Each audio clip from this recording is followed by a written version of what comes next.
e temos dado essa oportunidade de poder aqui conhecer os irmãos.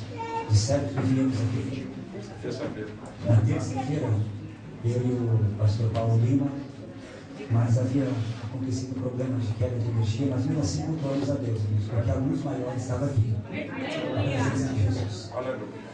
Nós cultuamos a Deus aqui, e o pastor Paulo ligou o pastor, e nos indicando a ele assim, com grado, nos aceitou aqui. Eu quero também tecer a minha gratidão ao pastor local, pastor Alô, ao corpo docente dos obreiros, aos irmãos e à minha família, que para mim é um prazer imenso. Todas as vezes que vou pleitear a palavra e tenho essa oportunidade de tê-los comigo, é uma honra eu. Está ali a minha mãe, a irmã Lourdes, a irmã Elisângela, a minha irmã, Vanusa também, minha irmã, e os meus sobrinhos, Letícia e o Gabriel. Eles são a minha força e entusiasmo para nós podermos aqui pleitear a palavra de Deus. Que Deus seja venerado aí pela vida dos meus familiares, certo? Irmãos, o que encontraram comigo aqui esse texto, dê um sinal dizendo amém. Amém. Se não encontrou, diga, estou procurando. Procure rapidinho, porque eu tenho um horário a cumprir. Enquanto você procura, irmãos, eu vou aqui fazer a leitura. Versículo de número 21 do capítulo 5 do Evangelho de Marcos. Palavra de Deus que nos diz assim: e passando Jesus uma outra vez no barco para o outro lado, ajuntou-se a ele uma grande multidão, e estavam juntos do mar. E eis que chegou um dos principais da sinagoga, por nome Jairo, e vendo, prostrou-se aos seus pés, e implorava e rogava-lhe muito, dizendo: Mestre, a minha filha está moribunda, rogo-te que venhas e imponha-lhe as mãos para que sare e viva. E foi com ele, e seguindo uma grande multidão que o apertava. Versículo 35. E estando ele ainda falando, chegaram alguns dos principais da sinagoga, a quem disseram-lhe: a tua filha está morta, para que incomodas o mestre? E Jesus, tendo escutado estas palavras, disse ao principal da sinagoga: não tenha medo, continue acreditando. Você diz amém? Amém. Glória a Jesus. Meus discípulos, excelentes irmãos, eu acredito que não haveria necessidade de nós esboçarmos aqui com muita profundidade o que nos tange esse texto, como é de conhecimento de todos nós, sabedores da importância desses versos, desses versículos que nós fizemos uso deles. Eu gostaria aqui de aproveitar o ensejo e pregarmos uma mensagem debaixo de um tema. E o tema para nós nessa noite, uma noite festiva de domingo, acredito que para alguns amanhã ainda continua sendo fim de semana, alguns que não trabalham, mas para os que trabalham, hoje é a preparação para um dia de batalha. E diante desses textos, irmãos, o Senhor me fez ou me concedera um tema. O tema para essa mensagem sugestiva nessa noite seria o seguinte: quando a adversidade entrar em minha casa, o que fazer? Eu vou contar aqui até 3 e eu gostaria que todos nós, em alto e bom tom, repetisse esse tema, irmãos. Quando a adversidade entrar em minha casa, o que fazer? Tá certo? Vamos lá, no moral. 1, 2, 3. Quando a adversidade entrar em minha casa, o que fazer? Olhe para esse irmão e faça uma pergunta para ele. Quando a adversidade entrar em nossa casa, o que fazer? Meu Deus!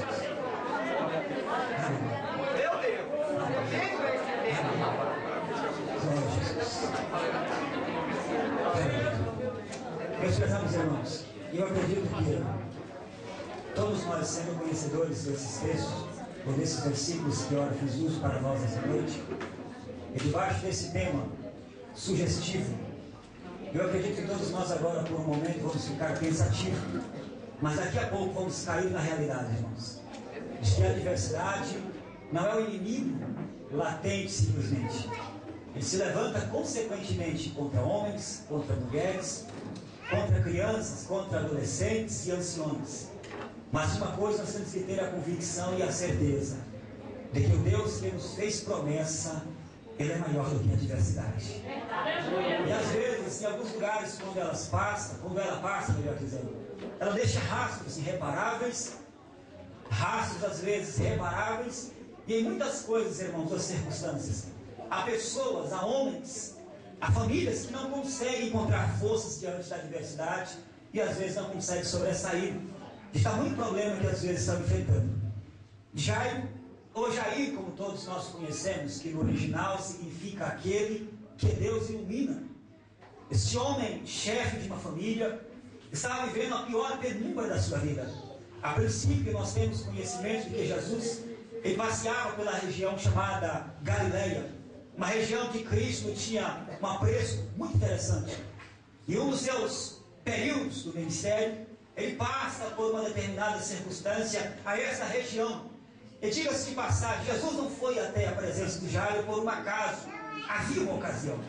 De certo que Jesus havia feito uma visita a uma região chamada Decápolis, que todos os irmãos conhecem, no mesmo capítulo, do capítulo 5, e dos versos de número 30, ou melhor, do versículo 13 a seguir, até chegarmos ao versículo de número 21, você vai observar que Jesus convida os seus discípulos ou os seus seguidores para ir fazer uma visita a um homem que não aguentava mais de tanta opressão maligna.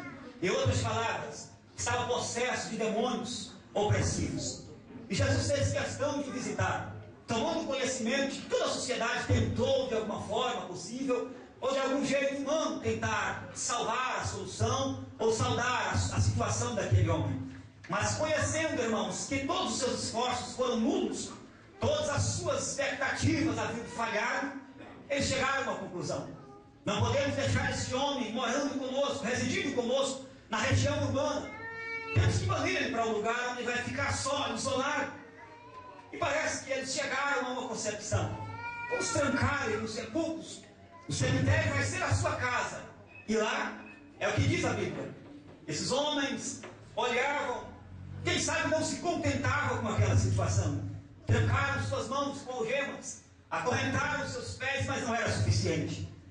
Os demônios que o oprimiam faziam com tanta intensidade que ele arrebentava as correntes que o manietava, mutilava os seus corpos, ou seu corpo, melhor dizendo. Eu imagino que tentando arrumar uma solução, uma explicação para tudo aquilo.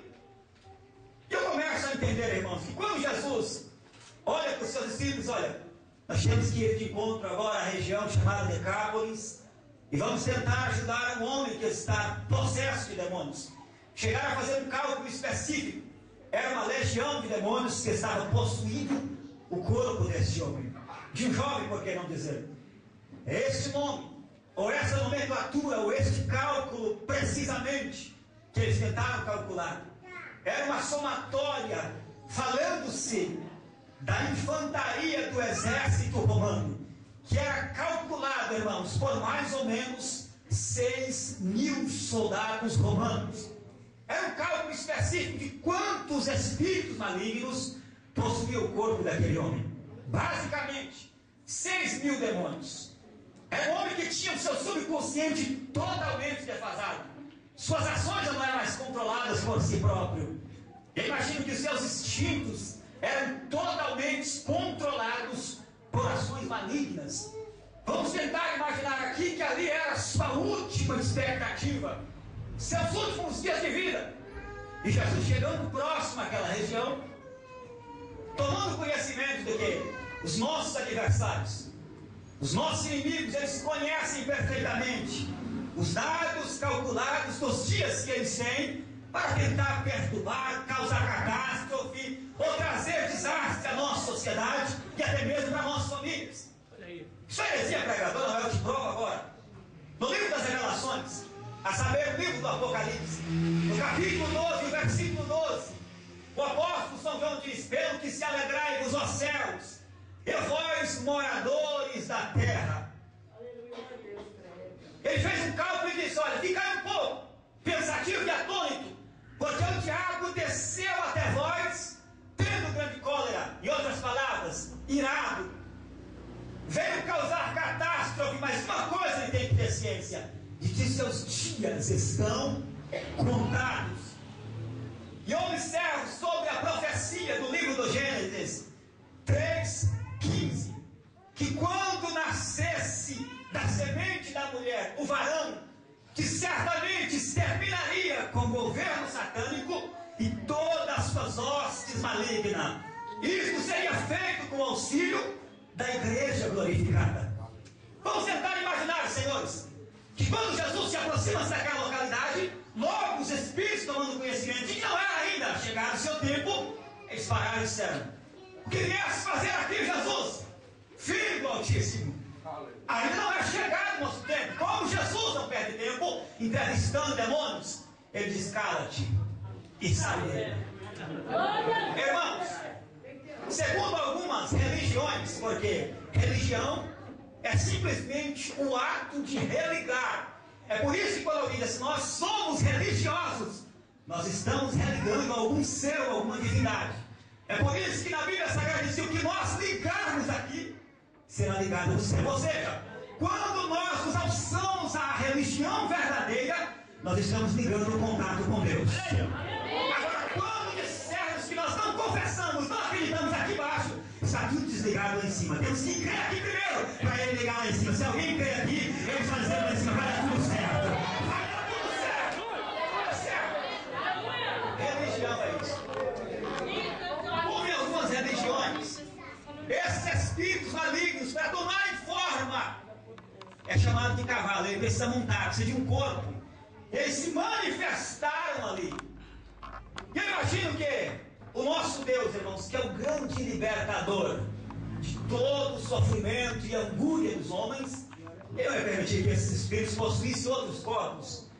Ele olha a sua distância e percebe uma manada de suínos, de porcos, como todos nós conhecemos. E segundo alguns estudiosos, eles chegaram a especificar que os moradores daquela região eram um dos descendentes dos filhos de Noé. Sim, eram semitas, porque judeu não cuidava de porcos. Quando aqueles espíritos saíram e possuíram o corpo daqueles animais, sendo eles irracionais, não conseguiam dotar seus raciocínios, as suas direções, eles logo se precipitaram no abismo e todos morreram. Mas ficou uma pessoa ali, imagino que fazendo parte da multidão, dos espectadores, aqueles que sempre ficam para ver o que vai dar. E eles ficaram ali, perceberam que agora a maior catástrofe financeira aconteceu naquela cidade. E a notícia correu, senhores. Você não sabe o que aconteceu por aí. Você não sabe a pior adversidade que aconteceu. Parece que alguém perguntou: o que aconteceu? Tem um homem na região por aí chamado Jesus de Nazaré, filho do carpinteiro José. Ele expeliu uma possessão de demônios e esses espíritos possuíram os corpos. E todos eles morreram. Os homens menearam a cabeça e disseram: não, isso não pode acontecer. Isso aí é a nossa razão de sobrevivência, é o nosso lucro financeiro. Vamos fazer o seguinte: todos pegaram paus e pedras em suas mãos e foram atrás de Jesus. Expeliram o mestre e seus discípulos. Logo, eles se aplacaram no barco. Parece coisa do acaso, mas não era. Estava determinado por Deus. Ele entra no barco com seus discípulos, toma caminho adentro do mar de Tiberíades. E eles aplacam agora do outro lado. De repente, uma família em crise, uma casa de diversidade. Por trás dos bastidores, era uma jovem, uma pré-adolescente que havia contraído uma enfermidade, uma doença, uma patologia. Quem sabe, irmãos, que aos olhos humanos a mulher séria está tudo bem, mas não foi bem assim. Parece que aquela diversidade foi ganhando graus de dificuldades e foi aumentando. No elo de comunicação entre a família, parece que a esposa olha para o seu marido e diz: olha, eu não vou para o culto hoje, meu bem, vou ficar em casa cuidando da nossa filha, porque parece que ela não está bem. E ele disse: então eu vou ir preparar a igreja, porque essa era a obrigação dos principais da sinagoga, dos responsáveis pelo culto. Preparava a mobília, limpava a igreja, convidava os pregadores. Mas parece que em uma ocasião como essa, até o nosso culto fica difícil. Os céus ficam de bronze, parece que está fechado. Mas o coração daquele que acredita, irmãos, nada pode sepultar o nosso sonho e a nossa esperança. Jairo saiu da sua casa com uma convicção: eu vou para o templo prestar culto a Deus. Sua mulher fica em casa. Parece que o mensageiro olhou e disse: a criança vai perecer, a moça vai morrer. E a diversidade foi ganhando graus, foi ganhando tamanho de dificuldade. A mulher percebe que não há mais nada o que fazer, manda recado para o seu esposo, para Jairo, e diz: olha, a moça está enferma, está moribunda e parece que vai morrer. Vamos tentar imaginar aqui, irmãos, que Jairo sai o contrato numa área rural, todos os curandeiros, compra remédios medicinais, faz pressa a alguém, mas nada conseguiu saldar aquele problema. A mulher pensa uma solução. Eu vou contratar por antecipação os carpinteiros, porque ninguém pode sepultar alguém sem tamanha honraria. Era uma vergonha para uma casa sepultar alguém querido, ser muito próximo e não ter alguém ali chorando, se lamentando por uma perca. E diga-se de passagem, era o maior tesouro que aquela família tinha, senhores. No Salmo de número 127, versículo 6, a Bíblia diz que os filhos são herança do Senhor, a nossa maior idade. Parece que eles estavam agora prestes a enterrar, a entregar o seu maior tesouro. E vamos imaginar, irmãos, a morte é um espírito, que aonde quer que ela chegue, ela causa destruição e catástrofe. Calculado recentemente pelo IBGE, que é o Instituto Brasileiro de Geografias e Estatísticas, a cada 60 segundos que passa o nosso relógio, mais de 150 mil almas são ceifadas pela morte. Paulo, escrevendo aos irmãos em Coríntios, no capítulo 15, o verso 26, ele disse que a morte é o último inimigo do homem que será ceifado. Já no Egito, quando Deus foi em encontro com sua nação ainda presa, dominada pelas ordens de Faraó, ele olha e diz: Moisés, Êxodo 4, 22, essa nação são os meus filhos.